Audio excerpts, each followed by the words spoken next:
আসসালামু আলাইকুম। আমি মনিরা হক ফ্রান্স থেকে, আর আপনাদের স্বাগতম স্বপ্নকথা প্যারিস চ্যানেলে। মুসুর ডাল দিয়ে মাছের কাবাব এতটা মজা হতে পারে ভাবা যায় না। মাংস ছাড়া কাবাব কিভাবে এত মজা হয় সেটা না খেলে বুঝতেই পারবেন না। আর কত খাবেন মাংসের কাবাব? এবার ট্রাই করেন মাছের কাবাব। তাহলে চলে যাই রেসিপিতে। আর এই মাছের কাবাব করতে যা যা লাগবে সেটা একটু দেখে নেই। মাছের কাবাব করতে এখানে আমি 4টি সামুদ্রিক মাছ নিয়েছি, আর এই মাছটির নাম দোরাদ। এই মাছ ছাড়া আপনি অন্য মাছ দিয়েও করতে পারবেন। আর লাগবে মুসুরের ডাল। 1 কাপ মুসুরের ডাল নিয়েছি, 1 কাপ বেরেস্তা, 1 কাপ বিস্কুটের গুঁড়ো, পেঁয়াজ কুচি, ধনেপাতা কুচি,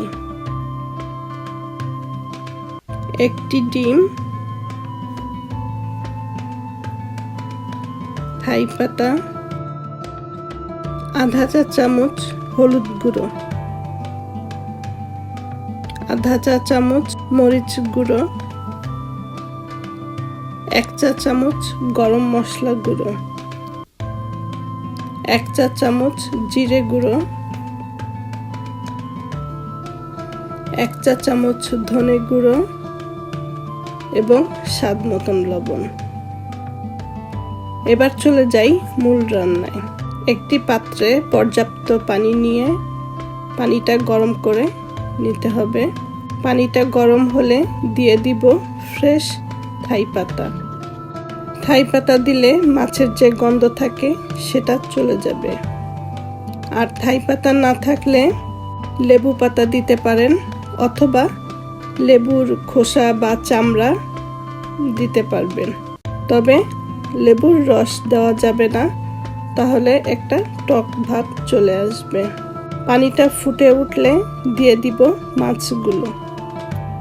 5 মিনিটের মতন রাখলেই মাছ সেদ্ধ হয়ে যাবে। মাছ সিদ্ধ হলে পানি থেকে মাছগুলো তুলে নিব।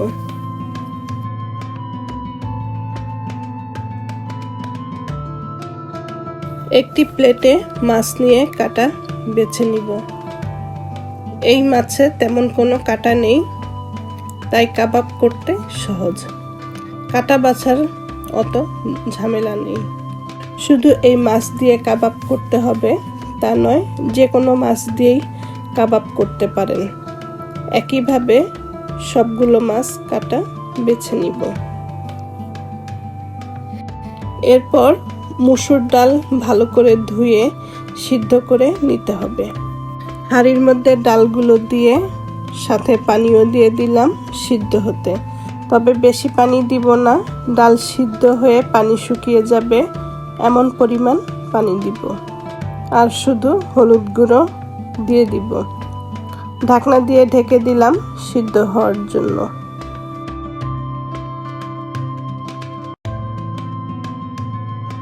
ডালগুলো সিদ্ধ হয়ে গেছে আর পানিটাও শুকিয়ে গেছে। এই পর্যায়ে চুলা অফ করে দিব। এবার বড় একটি বল অথবা প্লেট নিয়ে এর মধ্যে কাটা বেছে নেওয়া মাছ দিয়ে দিলাম, আর দিব সিদ্ধ করা ডাল। এরপরে দিব মরিচ গুঁড়ো, 1 চা চামচ গরম মশলা গুঁড়ো, 1 চা চামচ জিরে গুঁড়ো, 1 চা চামচ ধনে গুঁড়ো এবং স্বাদ মতন লবণ। আর দিয়ে দিব পেঁয়াজ কুচি, 1 কাপ বেরেস্তা, ধনেপাতা কুচি।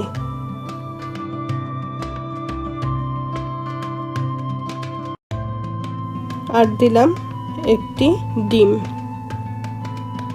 এবার সব ভালো করে মেখে নিতে হবে।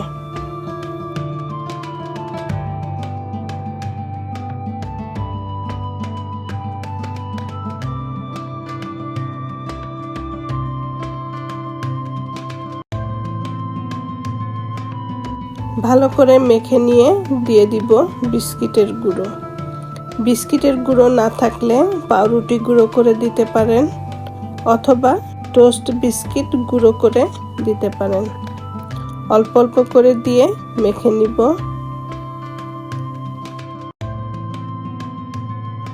সব একসাথে ভালো করে মেখে নিয়ে এখন হাতে তেল দিয়ে কাবাবগুলো বানিয়ে নিব। গোল গোল করেও বানাতে পারেন, আবার চ্যাপ্টা করেও বানাতে পারেন, তবে আমি চ্যাপ্টা করেই বানিয়েছি, কারণ কাবাব চ্যাপ্টা ধরনের দেখতেই সুন্দর লাগে। তো এভাবে আমি সবগুলো কাবাব বানিয়ে নিব।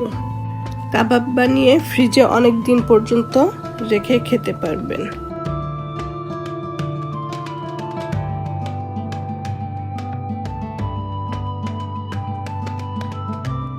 একইভাবে সবগুলো কাবাব বানিয়ে নিলাম।